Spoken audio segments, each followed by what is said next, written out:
that we are in the waning days of the turning of America in a tremendous and in a very powerful way. I have called for a trial. You've all heard about it as of today and previously. The trial will go forward and America will be informed. We believe that we can reach our goal of 70 million kitchen tables with the evidence of Barack Hussein, the long-legged Mac Daddy Obama's criminal activity, his fraudulent use of Social Security numbers and selective service numbers, that he's not a natural-born citizen, and that through criminal activity, bribery, and international, if you will, coercion at the level of treason, he has risen to the person in power he now holds, albeit illegally.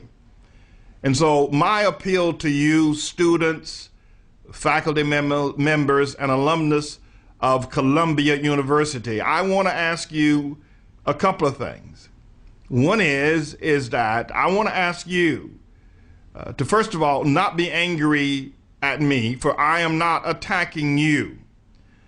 But for you faculty members, teachers, and alumnus and students of both the 1983 and the 2010 class, Columbia University was involved in international drug running.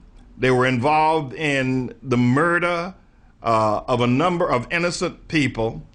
They were involved in the maligning, and also Columbia University was involved in the establishment of the Taliban as an organization that brutalized women, that forced women into a slavery worse than anything we've known on the planet, that took away women's rights like you've never seen before. And Barack Hussein Obama, the CIA, and Columbia University were involved in the establishment of the Taliban.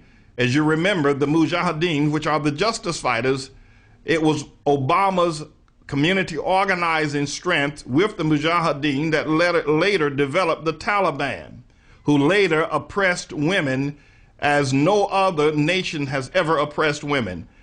And I want you to know that Columbia University, Michael Sovereign, Zygmunt Brzezinski, and a host of others were integrally involved in the oppression, the running of drugs, the selling of drugs, the transfer of poppy into heroin back into America and back into Europe. Columbia University, with the money that Barack Hussein, the long-legged Mac Daddy, funneled into, the Afghanistan and Pakistan for the purchase of arms, securing of arms, was gotten by the sale of drugs to young Americans on the streets of America. Columbia University is guilty. Columbia University is guilty of drug dealing. Columbia University is guilty of giving rise politically to the Taliban, and guilty of supporting the most oppressive women's regime in the history of the planet. Columbia University is guilty. And I want to say to you students, faculty, and alumnus, why is it that Columbia is so silent, and why are they acting so arrogantly? I know that this is painful for you as students to hear me make these charges, but the evidence is irrefutable. Obama wasn't there. You have access to the records. Why don't you do this? Why don't you go into the records, look at the classes, go through the procedures that I've done with an investigation in your same system, and you will discover he wasn't there. Now, you're no fool. You may love Obama, but if you now know that Obama was involved in the raising of the Taliban, a most oppressive women's government, selling of drugs, running drug money, if you know that, do you still love him? And are you still willing to protect him? I'm saying to you, students, faculty, alumnus of Columbia University, ask Lee Bollinger and Michael Sovereign what happened. We want to know. We want a public statement. If James David Manning, that preacher in Harlem, is a black liar, then say it. But silence is consent, Lee Bollinger. Silence is consent, Michael Sovereign. Silence is consent, the trustees of Columbia University and you students. I'm not against y'all. I don't hate you. But Obama established the Taliban.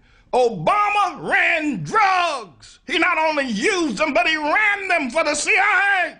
And he sold them on the streets of America to finance the war against the Soviet Union.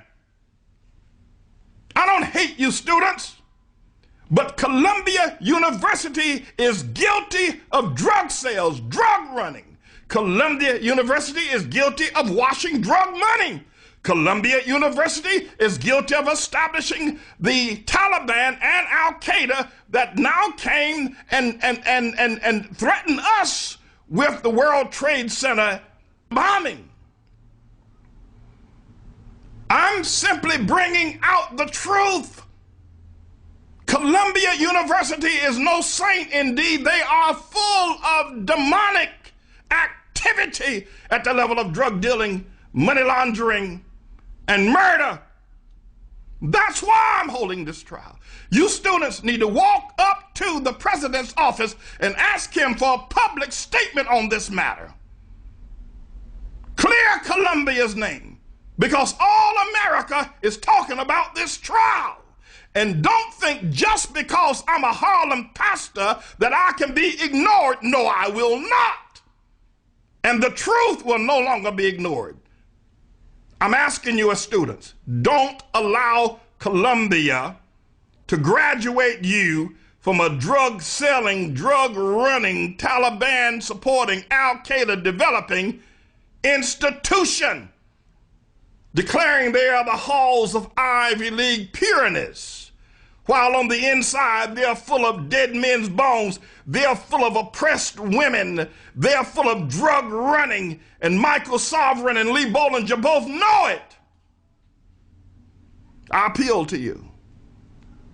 Storm the gates, or if not, then simply rise up as a student body and ask the question, what about our university? And what about these charges? Listen, Columbia students, it was George Stephanopoulos who broke a story, an alumnus of Columbia. Ask George Stephanopoulos. I didn't make this up. It was Wayne Allen Root who gave George Stephanopoulos' story power. We're talking about alumnus of the political science class of 1982 and 1983. I'm not a madman. I'm not making this up. I'm no more mad than George Stephanopoulos. I'm no more mad than Wayne Allen Root. I'm no more mad than the Wall Street Journal or Fox News, Columbia University students, faculty, and alumnus. I'm not making these things up. Columbia University is a drug smuggling, drug running, money laundering, building of Taliban and Al-Qaeda institution, and they want to parade themselves around as a saint, but no, they will not. And they feel that their arrogance up on the hill can look down on a preacher in the hole in Harlem. Pray about it. Find one lie that I've told. And for those students who have struggled from first grade right through high school to maintain a 3.5 average to be able to qualify for the Ivy League, the fifth most difficult school on America to enter into, Columbia took a transfer student from Occidental who had a 2.3 grade point average and gave that person a degree when you had to bust your hump, burn the midnight oil, sweat and pray. And all Obama did was smoke pot and connect with the CIA, and he got in with a 2.3 average. It's not fair. It's not justice. It's hypocrisy at the highest level. Columbia needs to confess. They need to come clean and throw themselves on the mercy of the American people. The trial begins on the 14th of May. Look out your window. We'll be marching around your institution. But I don't hate you, students. I don't hate you at Columbia. But I hate what this diabolical big government trilateral commission institution has done to so many people in Afghanistan, in Pakistan, and on the streets of ghettos in America. I'm James David Manning. I'm leaving you with the question for your chancellor, for your president, and for the trustees of Columbia University. Allah. That's what God said. That's what God said.